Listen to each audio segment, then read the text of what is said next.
Hello everyone, welcome to Ken studies. आज है 21 अक्टूबर। Start करते हैं आज के एमसीक्यू क्वेश्चन। आज का फर्स्ट क्वेश्चन है, what is the rank of India in the global remote work index 2023। आपसे पूछा जा रहा है ग्लोबल रिमोट वर्क इंडेक्स 2023 में भारत का कौन सा स्थान है।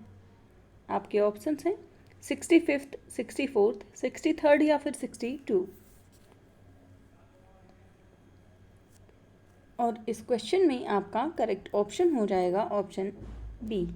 ग्लोबल रिमोट वर्क इंडेक्स में जो इस वर्ष रिपोर्ट जारी की गई है, इसमें भारत का स्थान है 64th। सो आप यहाँ देख सकते हैं, India has been ranked 64th out of 108 countries for global remote work index 2023, marking a significant drop of 15 places compared to the 2022। तो इस वर्ष के इंडेक्स में भारत की जो रैंकिंग है उसमें 15 स्थानों की गिरावट देखी गई है और इस वर्ष की रैंकिंग है 64th out of 108 countries. Top 5 countries की बात करें तो उनमें है डेनमार्क, नीदरलैंड, जर्मनी, स्पेन और Sweden. Global remote work index की बात करें तो इसको पब्लिश किया जाता है बाय साइबर सिक्योरिटी फर्म जिसका नाम है Nord layer, and it accessed countries based on 4 की क्राइटेरिया। तो इनकी जो 4 क्राइटेरिया हैं उनमें शामिल है cyber safety, economic safety, digital and physical infrastructure और सोशल सेफ्टी। तो इन्हीं 4 क्राइटेरिया के आधार पर इस इंडेक्स को जारी किया जाता है। बढ़ते हैं नेक्स्ट क्वेश्चन की ओर। Which organization released the report titled The Impact of Disasters on Agriculture and Food Security?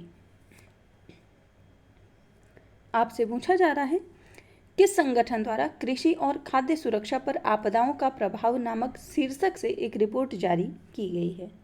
आपके ऑप्शंस हैं नाबार्ड, IMF, FAO या फिर नीति आयोग। और इस क्वेश्चन में आपका करेक्ट ऑप्शन हो जाएगा ऑप्शन सी। FAO के द्वारा कृषि और खाद्य सुरक्षा पर आपदाओं का प्रभाव नामक शीर्षक से एक रिपोर्ट जारी की जाती है। सो आप यहाँ देख सकते हैं, the report titled impact of disasters on agriculture and food security was released recently by the food and agriculture organisation, and it indicates that natural disasters have caused approximately $3.8 trillion in losses in crop and livestock production over the past 3 decades। तो पिछले 3 दशक अगर देखा जाए तो उसमें $3.8 trillion का loss हुआ है, with the largest portion of these economic losses occurring in Asia. और इसमें सबसे ज़्यादा हिस्सा देखा गया है एशिया महाद्वीप में। बढ़ते हैं नेक्स्ट क्वेश्चन की ओर। Which of the following organization developed Vidya Samiksha software जिसका नाम है सागर से सारांश। आपसे पूछा जा रहा है निम्नलिखित में से किस संस्था ने विद्या समीक्षा सॉफ्टवेयर लॉन्च किया है जिसका नाम है सागर से सारांश। आपके ऑप्शंस हैं DRDO, CBSE, इसरो या फिर UGC। और इस क्वेश्चन में आपका करेक्ट ऑप्शन हो जाएगा ऑप्शन बी। इसको लॉन्च किया है CBSE ने। सो आप यहाँ देख सकते हैं, the central board of secondary education has developed Vidya Samiksha software सागर से सारांश as a part of Vidya Samiksha Kendra for amplifying data based decision making. Vidya Samiksha software of CBSE aims to leverage data and technology to bring a big leap in decision making and governance। तो decision making जो होता है उसमें data को भी शामिल किया जाए, इसके लिए यह सॉफ्टवेयर लॉन्च किया गया है CBSE के द्वारा। बढ़ते हैं नेक्स्ट क्वेश्चन की ओर। What is the theme of world statistic day 2023। आपसे पूछा जा रहा है विश्व सांख्यिकी दिवस 2023 का विषय क्या है। आपके ऑप्शंस हैं better data better lives, celebrating the many achievements, connecting the world with data we can trust या फिर नन ऑफ दीज। आपसे विश्व सांख्यिकी दिवस का विषय पूछा जा रहा है और इस क्वेश्चन में आपका करेक्ट ऑप्शन हो जाएगा ऑप्शन सी। इस वर्ष की थीम है connecting the world with the data we can trust, मतलब दुनिया को डाटा से जोड़ना जिस पर हम भरोसा कर सकते हैं। सो आप यहाँ देख सकते हैं, the third world statistics day was celebrated around the globe on 20 अक्टूबर 2023। तो विश्व सांख्यिकी दिवस कब मनाया जाता है? 20 अक्टूबर को, ये आप ध्यान रखेंगे। और इसका उद्देश्य है to provide an opportunity for statisticians, government organisations, policy makers and other agencies to promote the value of high quality data and statistics in the current data driven world. और इस वर्ष की थीम है connecting the world with the data we can trust, reflecting the importance of trust, authoritative data, innovation and the public good in national statistical system। सो पहली बार United Nations statistical commission के द्वारा जब world statistics day मनाया गया था तो वो 20 अक्टूबर 2010 को मनाया गया था और ये प्रति 5 वर्ष पे मनाया जाता है। बढ़ते हैं नेक्स्ट क्वेश्चन की ओर।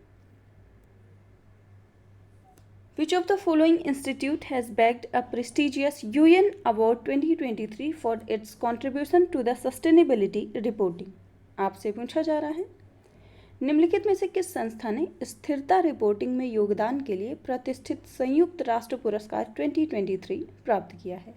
आपके ऑप्शंस हैं centre for human right studies, human rights centre, institute of chartered accountants of India या फिर REC लिमिटेड।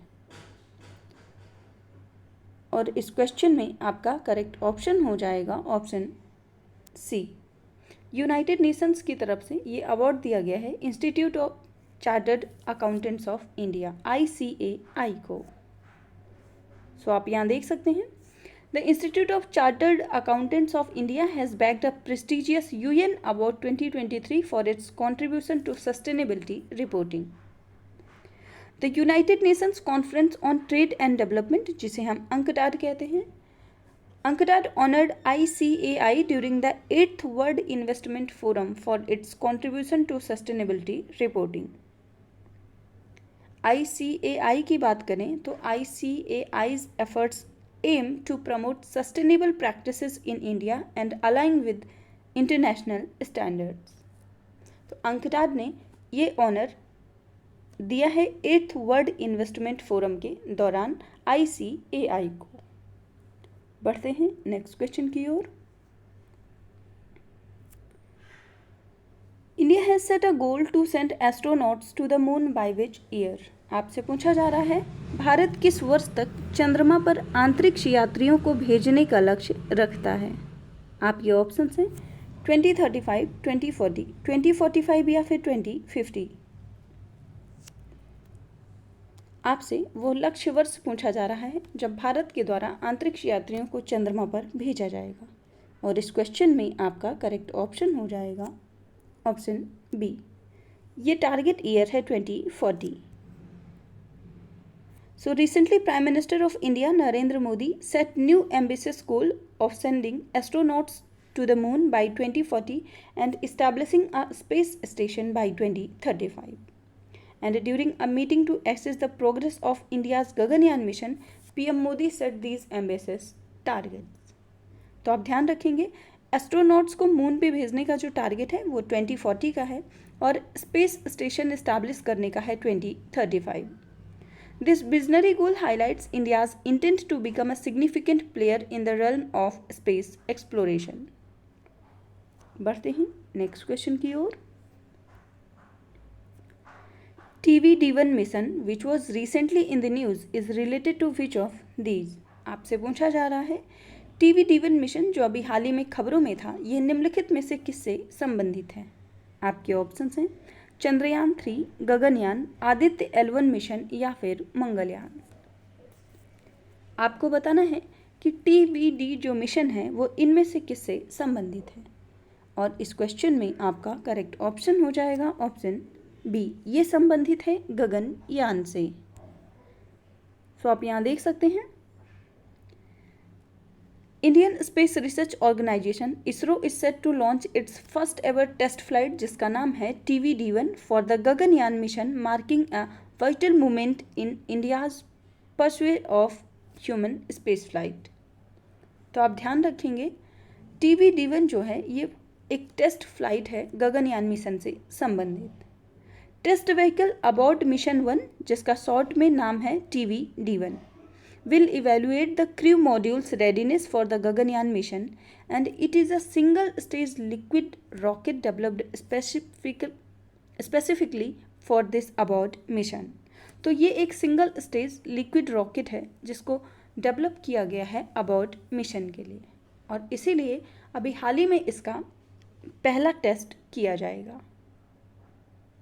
तो आप ध्यान रखेंगे TVD-1 जो कि एक टेस्ट व्हीकल अबॉर्ट मिशन है, ये संबंधित है गगनयान से। आज की करंट अफेयर सेशन में इतना ही। Thank you for watching. Do like, share and subscribe.